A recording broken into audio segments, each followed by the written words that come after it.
Assalamualaikum warahmatullahi wabarakatuh. Selamat siang dan salam kebahagiaan bagi kita semua. Yang saya hormati Ibu Kepala Sekolah, yang saya hormati Bapak dan Ibu Guru Pembimbing, dan yang saya cintai teman-teman semuanya. Pertama, marilah kita dengan senantiasa memanjatkan rasa syukur atas kehadiran Tuhan Yang Maha Esa, karena atas berkat rahmat serta pertolongannya, kita semua masih diberi umur untuk bisa berkumpul di sini dalam rangka pembacaan teks pidato dengan tema pendidikan. Pendidikan sendiri merupakan salah satu cara dari sekian banyak cara bisa kita tempuh demi tercapainya Indonesia yang lebih maju dan lebih baik. Pendidikan merupakan salah satu proses yang dimana berjalan sangat panjang. Pendidikan tidak dapat dipaksakan dan dipercepat. Pendidikan harus berjalan dengan alami dan memang membutuhkan waktu yang lama. Pendidikan sendiri mampu memunculkan ide-ide atau gagasan-gagasan yang bisa memberikan pemikiran bagi kita mengenai cara hidup baru. Bagaimana dengan pendidikan, kita bisa memikirkan sesuatu yang sebelumnya sama sekali tidak terlintas dalam benak pikiran kita. Dalam hal fisik sendiri, bangsa Indonesia merupakan sebuah bangsa merdeka dan bebas dari penjajahan. Namun, tahukah teman-teman dan Bapak Ibu guru semua bahwa bangsa kita ini masih terjajah dalam segi pendidikan? Tingkat kebodohan dan putus dari sekolah yang masih tinggi di Indonesia seakan menunjukkan bahwa kita memang belum serius membina pendidikan di negeri ini.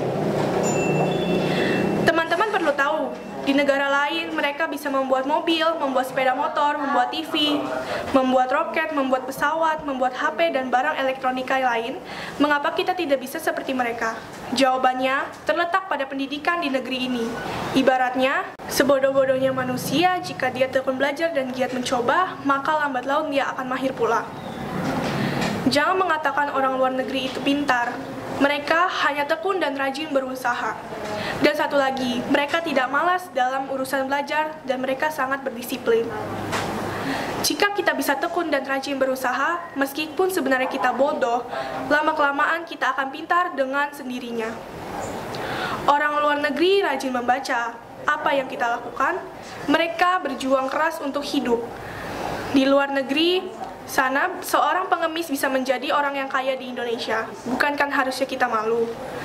Sekali lagi, pendidikan merupakan jalan yang sangat menentukan bagi masa depan bangsa ini. Pendidikan sebagai sarana penunjang kehidupan bangsa yang lebih baik harus secara benar dan sungguh-sungguh dalam mendidik peserta didiknya. Untuk bisa mewujudkan pendidikan Indonesia yang lebih baik, memanglah bukan suatu pekerjaan yang mudah. Harus diimbangi dengan dana dan kerja keras dari semua unsur dalam pendidikan. Pendidikan juga harus dilengkapi dengan pelajaran sopan santun dalam masyarakat. Jadi, dengan pendidikan, jangan hanya menjadikan peserta didik pintar, namun juga bisa membuat peserta didik menjadi sopan santun, taat terhadap agama, hormat terhadap guru, dan mengasihi kedua orang tua. Pendidikan di Indonesia memang harus dirombak. Kita membutuhkan pendidikan karakter. Teman-teman semua tahu bahwa para koruptor pencuri uang rakyat di luar sana merupakan orang yang pintar.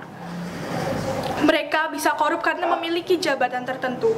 Jabatan itu mereka peroleh dengan jalan pendidikan yang tinggi. Untuk itu, kita membutuhkan lebih dari sekedar manusia yang pintar.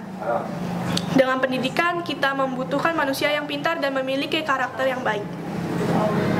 Untuk masa depan, saya sangat berharap supaya pendidikan karakter di sekolah-sekolah terus ditingkatkan. Kita bangsa yang beradab. Jangan cemari bangsa kita hanya karena ingin mempertahankan segelintir manusia yang tidak bertanggung jawab. Orang yang pintar akan berpikir dua kali sebelum suatu kata keluar dari mulutnya. Semoga dengan pendidikan yang saat ini sedang gencar diutamakan di Indonesia mampu membawa bangsa ini ke tingkat dunia.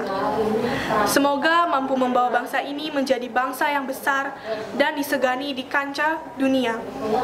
Siapa yang bangga jika bangsa ini maju dan besar? Tentunya kita sendiri. Mulailah dari diri teman-teman sendiri, berdisiplinlah untuk menyambut bangsa kita maju. Sekian pidato singkat ini, semoga membawa manfaat bagi kita semua, terutama bagi saya pribadi. Akhir kata, wassalamualaikum warahmatullahi wabarakatuh.